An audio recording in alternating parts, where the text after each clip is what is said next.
만평 하나 보겠습니다. 시진핑과 트럼프가 박치기를 하고 있어요. 아베가 칼을 들고 덤벼들고 있어요. 김정은 위원장이 미사일을 쏘면서 힘을 과시하고 있고요. 자, 그리고 조현민이가 컵을 들고 힘자랑하고 있고, 이재용이 법이며 뭐며 그걸 다 깨고 있습니다. 사기회계, 분식회계를 말하는 거죠. 자, 이 보니까 다들 금수저들 출신이에요. 아버지 잘 만난 금수저들 출신인데 안팎으로 금수저 폭주시대. 아이고 참, 이거 어떻게 이런 공통점을 또 찾아내셨어. 예.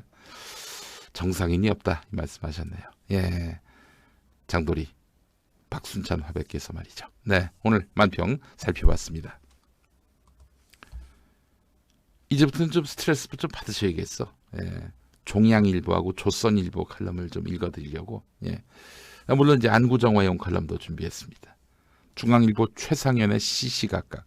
이 사람 보니까 JTBC에서 뭐 사회 봤던 그 사람 아닌가요? 예, 다신 지지 않을 방안이 있기는 한 건가. 문재인 대통령이 다시는 일본에게 지지 않겠다 이렇게 말을 했죠. 지난주에 금요일에. 예, 그랬더니 종양일보 논설위원이 다신 지지 않을 방안이 있기는 한 건가. 그 방안 중에 하나가 종양일보 폐가 나는 거죠. 종양일보 폐가 나는 거죠.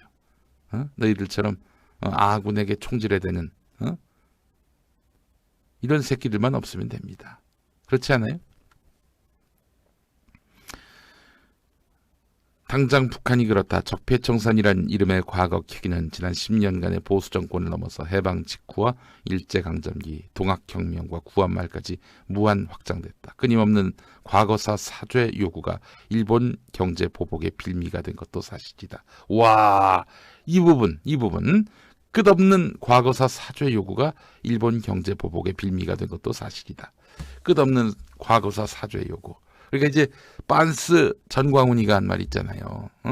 이미 1965년에 다 일본한테 보상받았는데 정권 바뀔 때마다 그때마다 뭐 사과를 또 배상을 요구하고 있다. 좀 그렇게 얘기하고 있는 거예요. 그래서 우리가 은혜를 뭐 원수로 갚고 있다. 이런 식으로 얘기한 목사도 있었죠. 이 인식 아니겠습니까? 끝없는 과거사 사죄 요구. 일본은 할 바를 다 했는데 우리가 계속 과거사 사죄를 요구한다는 거 아닙니까? 언제 사죄했어요? 최상현 씨, 일본이 사죄했나요? 과거사에 대해서 우리가 불법적으로 강제 점령했고 한국 국민들에게 고통과 부당한 노무를 요구한 적이 있었는가? 부당한 노무를 했다고 그렇게 스스로 인정하고 또 책임을 지는 모습을 보인 적이 있었나요? 끝없는 과거사 사죄 요구라니 무슨 그런 헛소리를. 그럼에도 한국전쟁은 물론이고 지난 수십 년간의 북한 테러와 무력 도발엔 사죄를 받거나 요구한 사실이 없다. 천안함 폭침과 연평해전도 오래전 일이 아니다. 천안함 폭침과 관련해서는 저는 뭐 북한이 했을 가능성도 있지만은 그 이명박 정권 때 나온 거는 못 믿어요. 절대 못 믿어요. 그거는 처음부터 다시 조사를 해야 됩니다. 예. 사과의 의미를 잘 모르는 거야. 이러면 우리는 당연히 중앙일보의 선대사주 홍진기 씨의 친일 반민족 행각에 대해서 엮어서 생각하지 않을 수가 없어요. 너희들은 친일 DNA가 있는 신문 아닙니까? 종양일보. 그러면서 이런 말도 합니다. 어차피 시작된 전쟁이다. 피할 수 없다면 이겨야 한다. 대통령 말을 빌리지 않더라도 우리 역량을 모아야 한다. 이러면서 또 친일파 아닌 척하고 있어요. 예? 친일파 아닌 척하고 있어요. 예. 그러자면은 믿음을 사야 한다. 친일 반일 프레임으로 지지층을 끌어모아 한국당을 이길 수 있을진 모르겠다. 하지만 야당은 낡은 이념 세력이고 자기들만이 미래의 세력이란 말로 초당적 협력을 만들긴 어렵다. 국익보다 당익이라는 의심을 잠재우기도 힘들다. 그냥 닥치고 계세요. 종양일보. 굿이나 보고 떡이나 쳐먹으세요. 예? 니들이 왜 간섭을 하고 니들이 왜 그 조언을 합니까? 누가 듣고자 하는 것도 없는데. 예, 그냥 뭐 종양일보는 좀 배운, 좀 그래도 허우대가 있는 주옥순이라고 보면 됩니다. 예. 너무 까물고 있어요. 까불고 있어요. 저희 종양일보. 예. 자, 안구정화 한번 하시죠. 일본 와세다대 교수 인터뷰입니다. 와세다대. 뭐 말하자면은 최고의 명문대죠. 일본에. 예. 이건희 회장도 와세다대 나온 걸로 알고 있는데 이건희 회장 맞나? 이재용인가? 뭐 하여간 와세다대를 나왔어요. 저 이제 낙곰수 할 때 와세다대에서 한번 저기 초청을 해주셔가지고 와세다대 다니시는 우리 국민, 우리 교민 학생들, 유학생들이 초청을 해서 가서 2012년에 했던 기억이 나는데 최고의 명문대죠. 일본. 네. 한국 정부로서는 다른 선택이 어려웠을 것이다. 현 상황에서는 강경 대응밖에는 없다고 생각한다.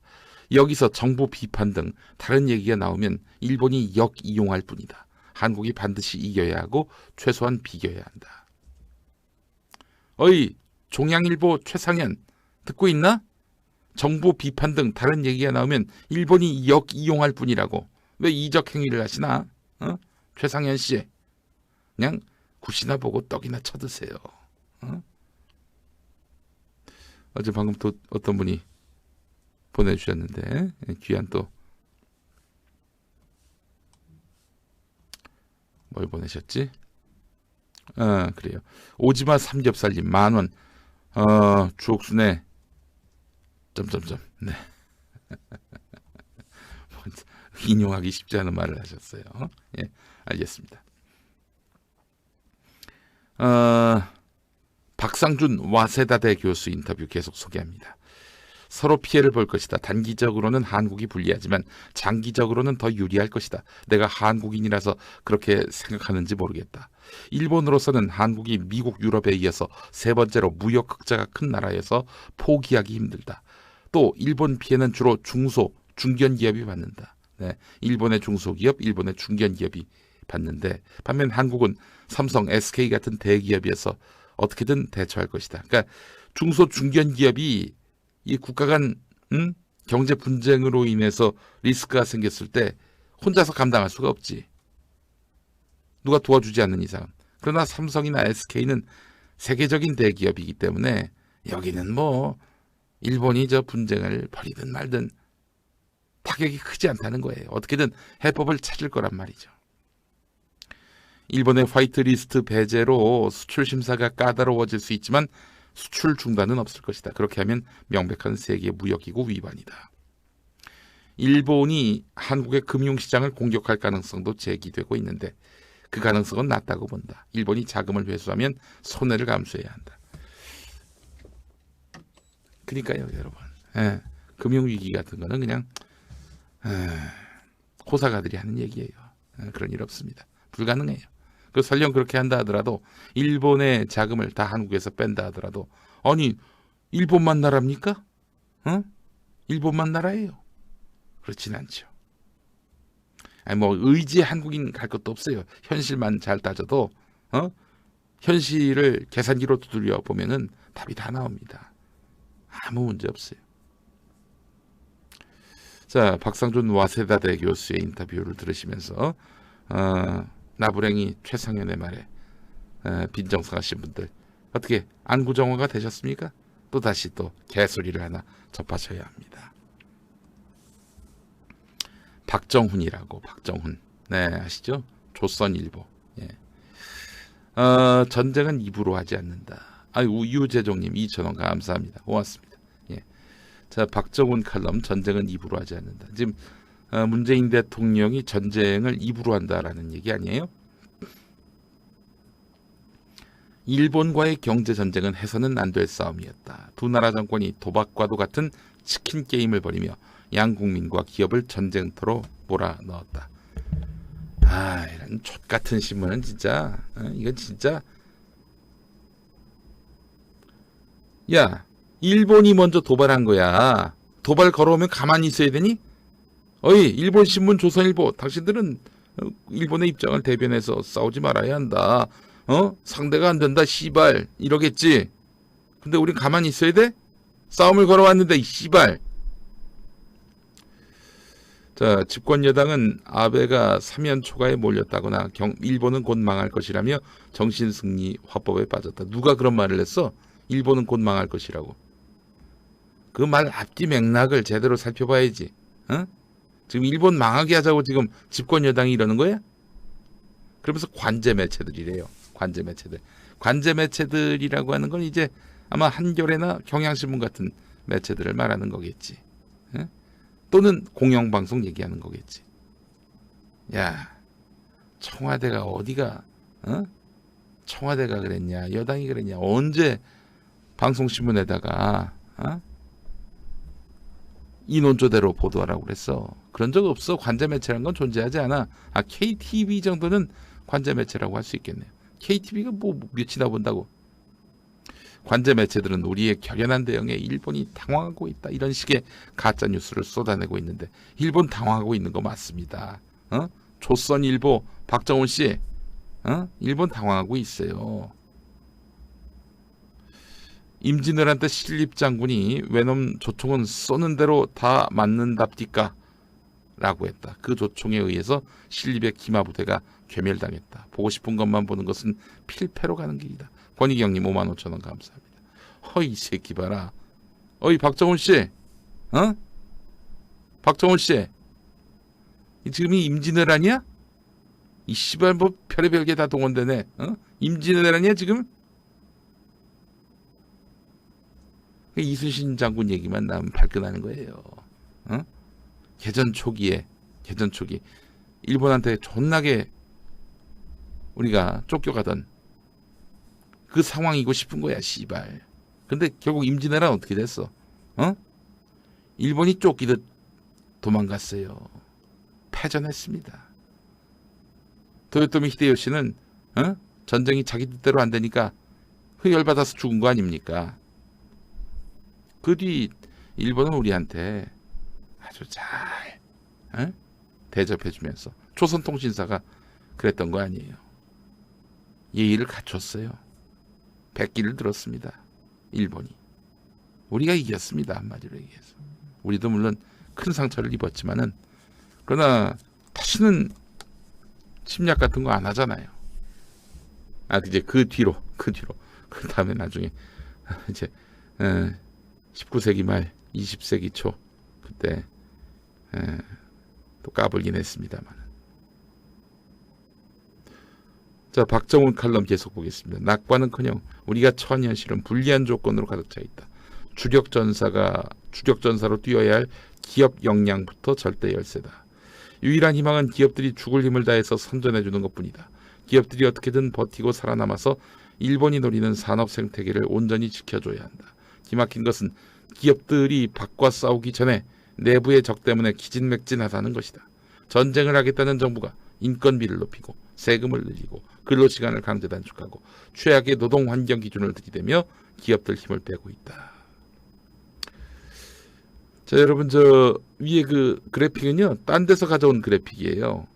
그래픽 보이시죠? 일본 정부의 9개 분야 노동개혁안.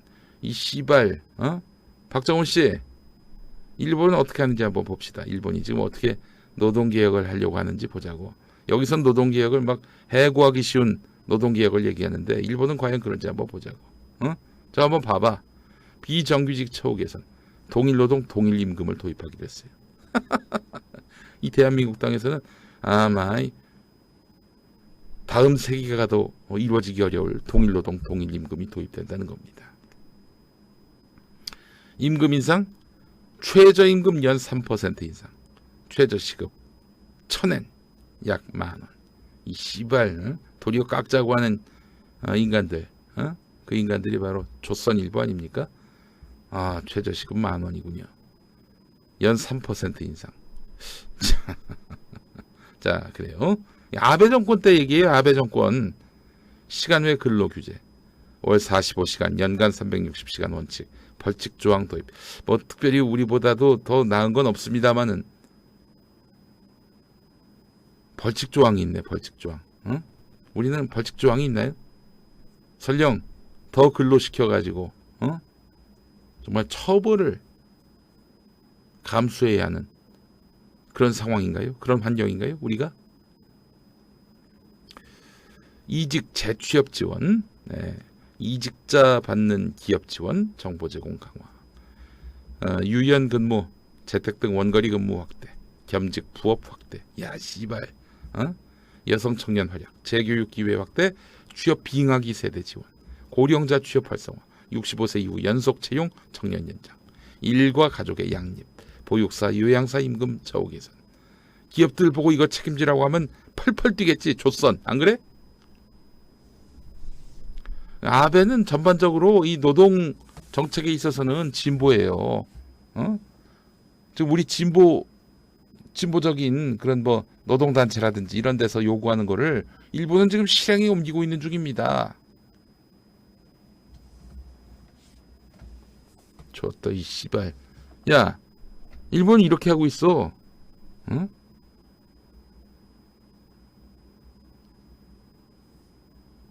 기업들 힘을 빼고 있다고. 씨발 아베는 니들 말대로 보자면은 안 그래? 근데 씨발 기업들 못 살게 군데. 야, 아베가 더 못 살게 굴어 기업을. 응? 그러면서 이제 박정훈이가 하는 말이 이렇습니다. 이 정권은 말로 일본과 싸우고 있다. 실력을 키우고 힘을 보탤 노력은 소홀히 하면서 다시는 짓지 않겠다고 한다. 전쟁은 입으로 하지 않는다. 아, 이 새끼들 진짜 골 때리는 새끼들입니다. 진짜. 야, 문재인과의 전쟁은 입으로 하는 게 아니야. 박정훈 똑바로 알아. 쪽팔린 줄 알아야지. 이따위 이걸 써놓고 몇 번만 검색하면 네 말은 다 반박이 됩니다. 이 말은 다 반박이 돼요. 이런 새끼한테 월급 주는 방상훈도 참 나 정말 웃음만 나옵니다. 하나만 더 도표를 보겠습니다. 자, 저기 근로자들 일을 덜 시킨다. 임금을 너무 많이 준다. 이 지랄 떨고 있는데요. OECD 주요 근로자 1인당 연간 노동시간 보겠습니다. 멕시코는 뭐 그렇다 칩시다. 뒤에서 2등이에요. 근로자들 힘들기로는. 우리나라 국민들 연간 노동시간 2024시간. 2000시간에 더해서 하루 더 일하셨네. 2024시간. 일본 어떠냐? 와, 1710시간이야. 1710시간. 이 씨발, 이래가지고 어떻게 기업들이 살 수 있겠나? 박정훈. 안 그래? 일본 이렇게 일을 안 시키네? 이 씨발, 기업하기 어려운 나라 아니야.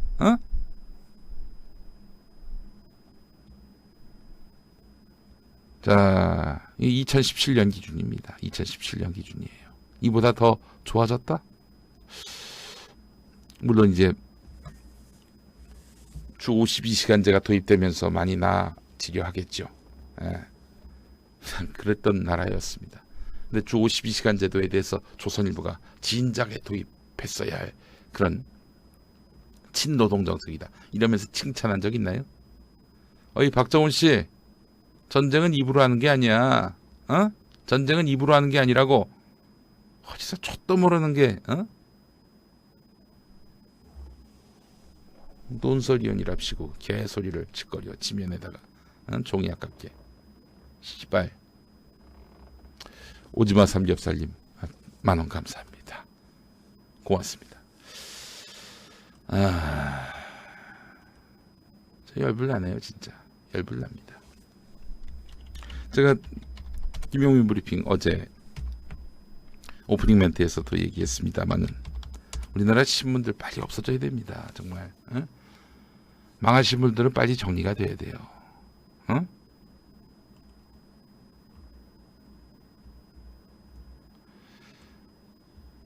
우리나라 신문들 말이죠. 이게 얼마나 지금 자원 낭비하고 있는지. 여러분, 우리나라 한 해에 쓰고 있는 신문 용지가 60만 톤이에요. 60만 톤. 이 신문들을 찍어내기 위해서 쓰이는 종이 신문 용지가 60만 톤인데, 요게 뭐 신문이 무슨 뭐 플라스틱처럼 화학 물질로 해가지고 만드는 게 아니잖아요. 결과적으로 이제 나무에서 가져오는 겁니다. 30년생 소나무 1020만 그루를 벌목해야 만들 수 있는 용지입니다. 30년생 소나무 1020만 그루를 벌목해야 만들 수 있는 용지입니다.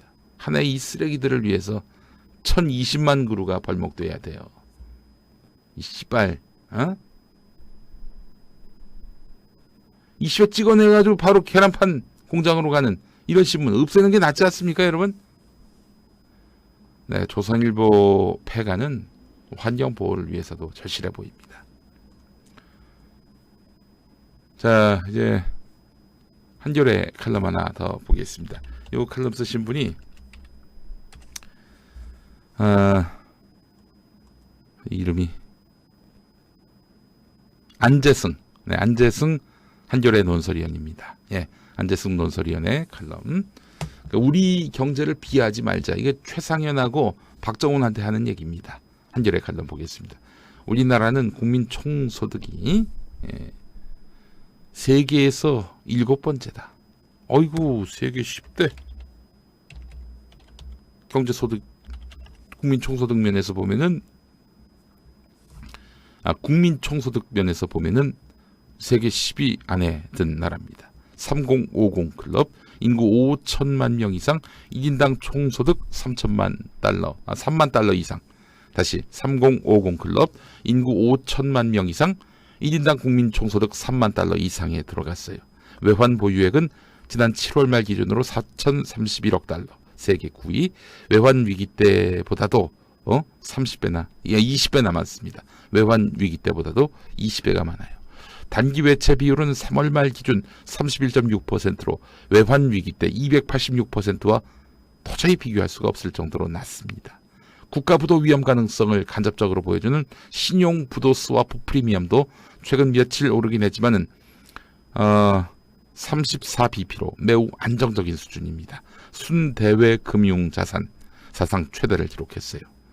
무디스와 스탠더드 앤 푸어스가 매긴 국가 신용 등급은 전체 구간에서 3위로 높습니다. 일본과 중국보다 2단계 위에요. 일본과 1대1로 한번 비교해보면 한국의 2018년 국내 총생산은 1조 7,209억 달러, 일본은 4조 9,709억 달러.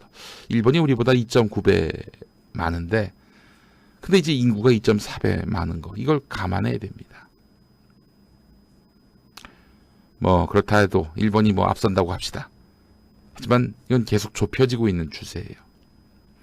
우리는 1990년 이후 6.2배 증가했는데 일본은 1.6배 늘어나는데 그쳤어요. 1인당 국민 총소득 변화를 보더라도 우리가 훨씬 호조세입니다.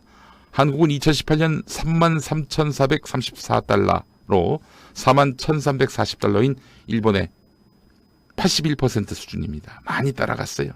1990년에는 일본이 100이면 우리가 25였는데. 한일 모두 핵심 산업인 전자산업 지난해 역전이 됐어요. 한국의 2018년 전자산업 생산액이 일본을 제치고 중국과 미국에 이어서 세계 3위에 올랐어요. 세계 3강입니다.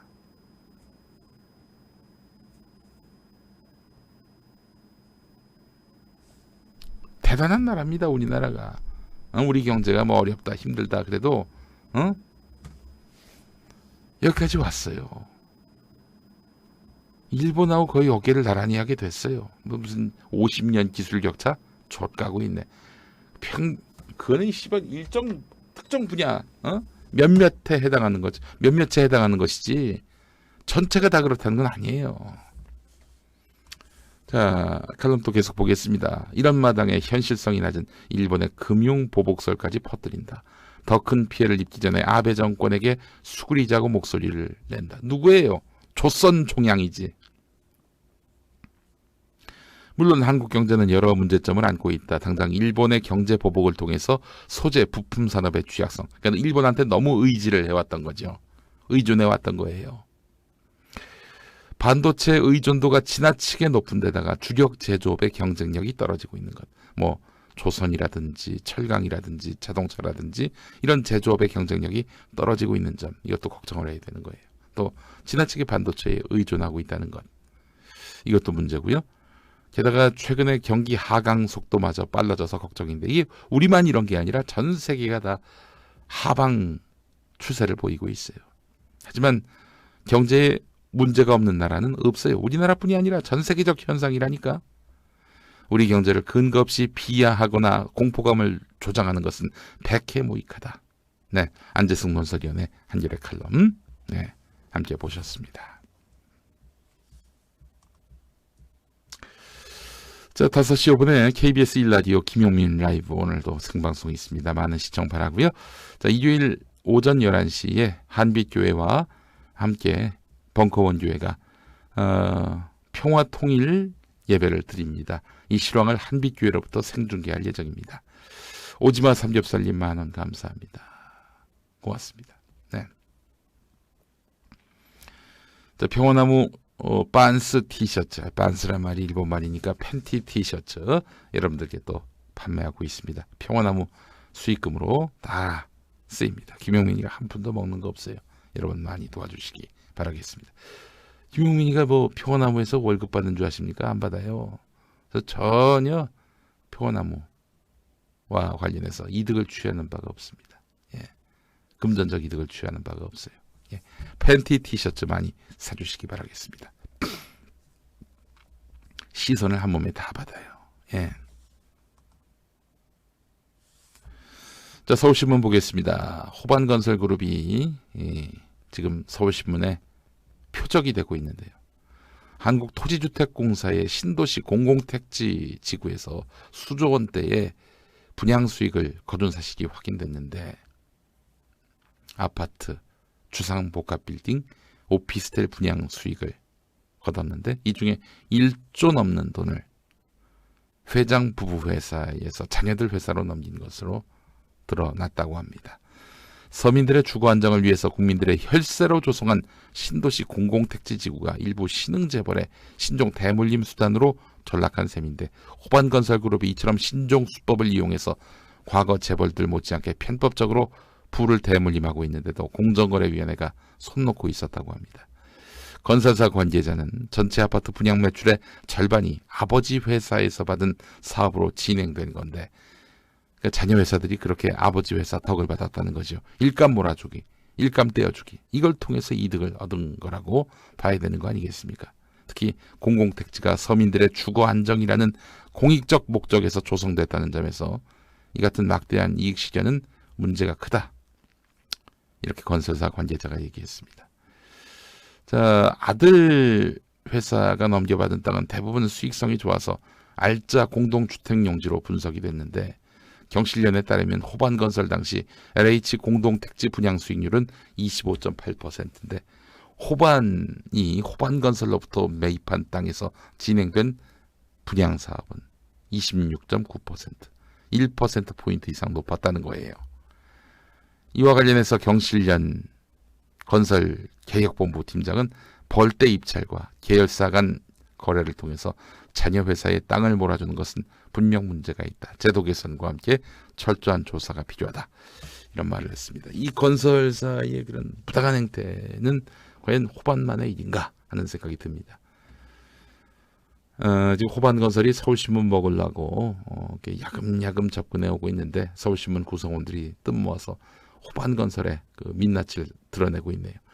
이러다가 또 호반이 나중에 또 서울신문을 인수해서 서울신문이 호반에 또 이렇게 앞잡이 노릇을 하면 어떡하나.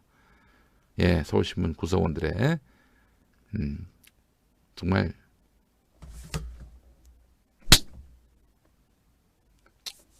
목이 기본적인 자존심을 기대합니다. 예. 서울신문 내에 친일파가 있을까요? 친호파가 있을까요? 예? 나중에 서울신문이 호반건설한테 넘어가면 그런 일이 없도록 하기 위해서 지금 열심히 싸우고 있는 건데 그거 어떻게 합니까? 돈을 앞세워서 들어오는데. 그래서 제가 제도적으로 이 건설사들은 언론 사업을 못하게 장벽을 만들어 놔야 한다고 생각을 합니다. 호반건설 그냥 호반신문 만들지. 호반일보 뭐 이렇게 어때요? 호반일보. 뭐 신문사 만든다고 하면은 갈놈들 많아요. 건설사한테 돈 처먹은 언론인들, 나부랭이들이 뭐 어디 한두 명입니까? 예. 야메테크님, 호반신문 차라리 종편을 차려. 그 광주방송, KBC 광주방송, 거기가 이제 사실은 호반 거예요. 그래서 그동안 호반건설 이익에 반하는 일이 벌어지면은 또 앞장서서 스피커 노릇을 했었죠. 호반건설. 호반일보를 만들든지 호반방송을 만들든지 예. 언론사들이 재정적 취약점 혹은 뭐 이런 것 때문에 영혼을 팝니다.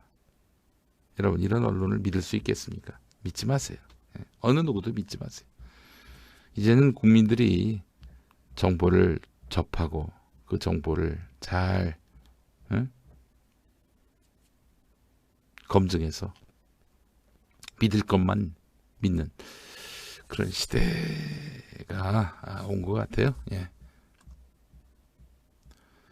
원세훈이 해외로 빼돌린 특활비 24억을 환수했다는 아이고 참 반가운 소식입니다. 서울중앙지검 특수이부가 원세훈이 2011년 7월에서 12월 스탠퍼드대에 송금한 국정원 특수활동비, 그러니까 국회에다가 우리 이 돈 어디다 어떻게 썼습니다 이렇게 보고하지 않아도 되는 돈 200만 달러를 전액 환수했다고 합니다. 원세훈은 국정원장 재직 시절에 국정원 위장사업체 명의로 된 계좌의 특수활동비를 국가안보전략연구원 계좌로 이체한 뒤 이를 200만 달러로 환전해서 스탠퍼드대 계좌로 보냈는데 200만 달러는 국정원 돈이고 원세훈이 이를 불법적으로 유용한 혐의로 기소된 사실, 그런 사실이 있었어요. 스탠퍼드대는 한국검찰 요청을 받아들여서 지난달 중순에 200만 달러를 한국에 보냈다고 하는데 미국이 환수에 협조한 사실은 재판에서 아무래도 원세훈에게 불리하게 작용할 것으로 보입니다. 아니, 준 돈을 왜 돌려줘야 되는데 이러지 않고 돌려줬단 말이죠. 이게 불법성이 있는 돈임을 스탠퍼드대도 인정한 것입니다. 자, 근데 말이죠, 이게 원세훈이가 지가 먹으려고 빼돌린 돈일까요? 여러분 어떻게 생각하세요?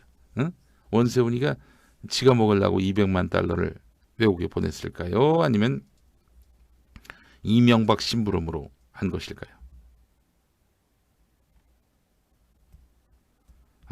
요거 따져봐야 됩니다. 물론 원세훈이가 먹을 수도 있겠죠.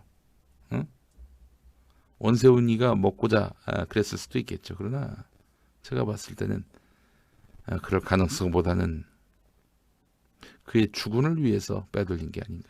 실제로 그런 돈 심부름했다는 것이 주진우 기자의 그런 취재 결과 아니겠습니까? 요거 MB의 그 해외 비자금의 어떤 판도라의 상자가 열린 그런 의미가 있는 사건이 아닌가.